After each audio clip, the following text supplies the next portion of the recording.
बहुत बहुत समय पहले सदगुरु ने मेरी माँ से कहा था कि वे एक छोटी नाव, एक छोटी फिशिंग बोट लेकर अफ्रीका की यात्रा करना चाहते हैं, क्योंकि ऐसी नाव थी जो ये यात्रा करती थी और ऐसे कैटमैरान्स थे जो ये करते थे।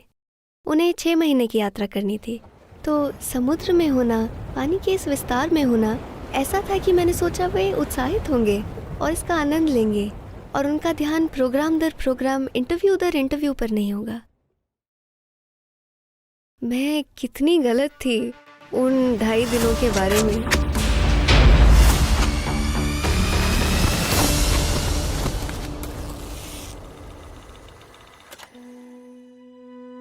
तो जब हम रियाद पहुंचे, ये हमारे लिए चौंकाने वाला था, क्योंकि हर जगह बस रेगिस्तान था और मैंने खुद ऐसा कभी नहीं देखा। हम सब बस में थे और उस बस में हम सब बैठे हैं और हम मुश्किल से विंडस्क्रीन के बाहर देख सकते हैं और हम बाहर देखकर सोच रहे हैं, ओह सब धुंधला सा ही लग रहा है। ये धुंध जैसा ही था, सुबह के कोहरे की तरह। सिर्फ बस से उतरने पर ही आपको पता चलता है कि ये कोहरा नहीं है, ये धूल है, ये रेत है, ये रेत के बारीक कण है और हम ये बालू का तूफान चारों ओर देख रहे हैं और हम नहीं जानते कि सदगुरु इसके बीच कैसे चलाएंगे।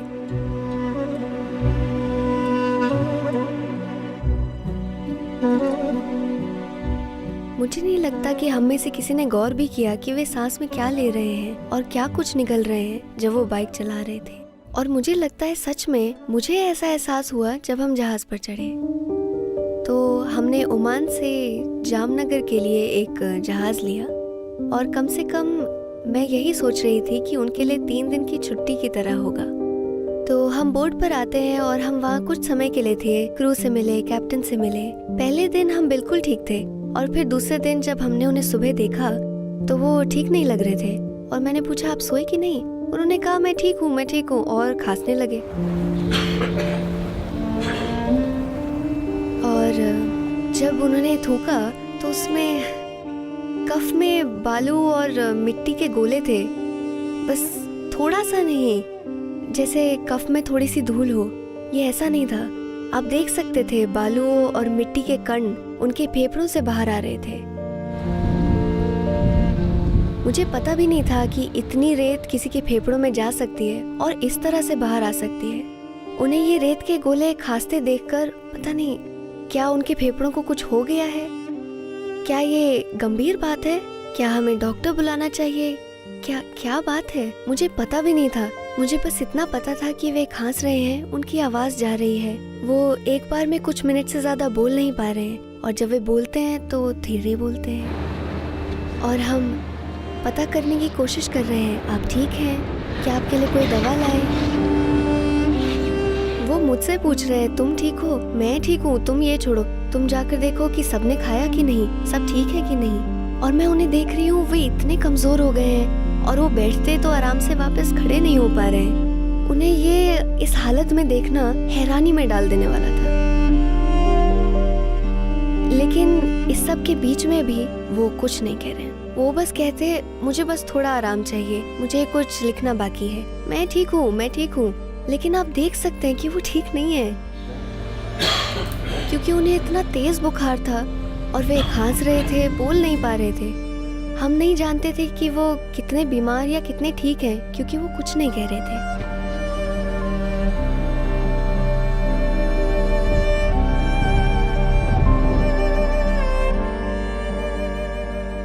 मुझे एहसास हुआ कि उन्हें बहुत तेज बुखार था। जब भी वे खांसते, अगर हम उन्हें टिश्यू देते तो टिश्यू में रेत के कण निकलते।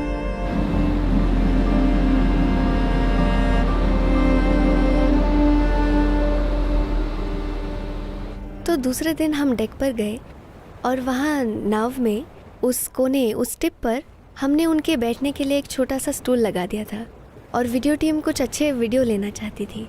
तो वो वहाँ गए और स्टूल पर बैठे थे और वहाँ कुछ समय के लिए थे।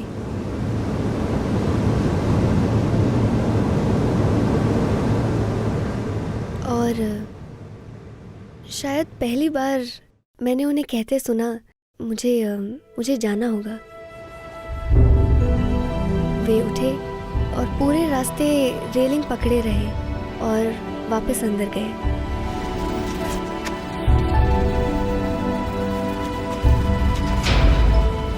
अपने कमरे में चले गए।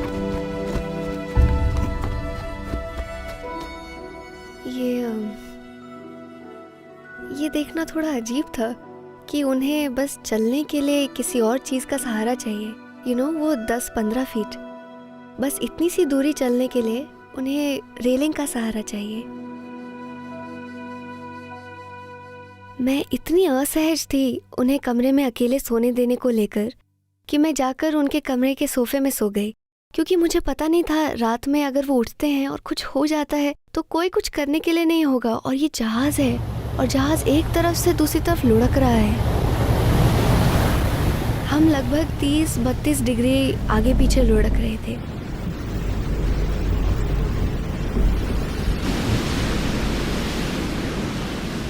ये हम सभी के लिए एक मुश्किल यात्रा थी, लेकिन खासकर उनके लिए, क्योंकि वे पहले से ही बीमार थे और आप ढंग से आराम नहीं कर सकते क्योंकि आपका शरीर लगातार हिल रहा है।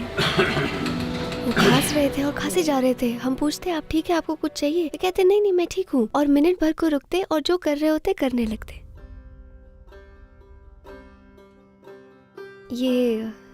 ये देखना इतना तकलीफदेह था। सदगुरु ने कहा आप क्रू को साथ क्यों नहीं बुलाते, हम उन्हें अभियान में शामिल करेंगे, हम उनसे सेव सॉइल के बारे में बात करेंगे। इसलिए हमने क्रू को उनकी मीटिंग एरिया में बुलाया जो कि नीचे था। वे बैठे और सेव सॉइल के बारे में बात करने लगे और उनकी आवाज खोने लगी।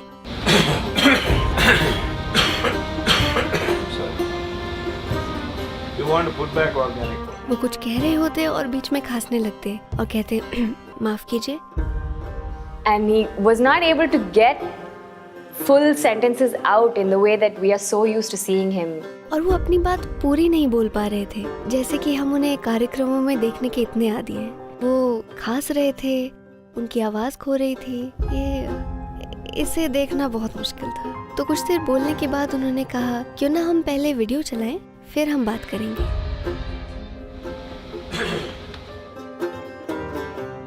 उन्हें उन कुछ मिनटों के ब्रेक की जरूरत थी क्योंकि वो लंबे समय तक लगातार बोल नहीं पा रहे थे।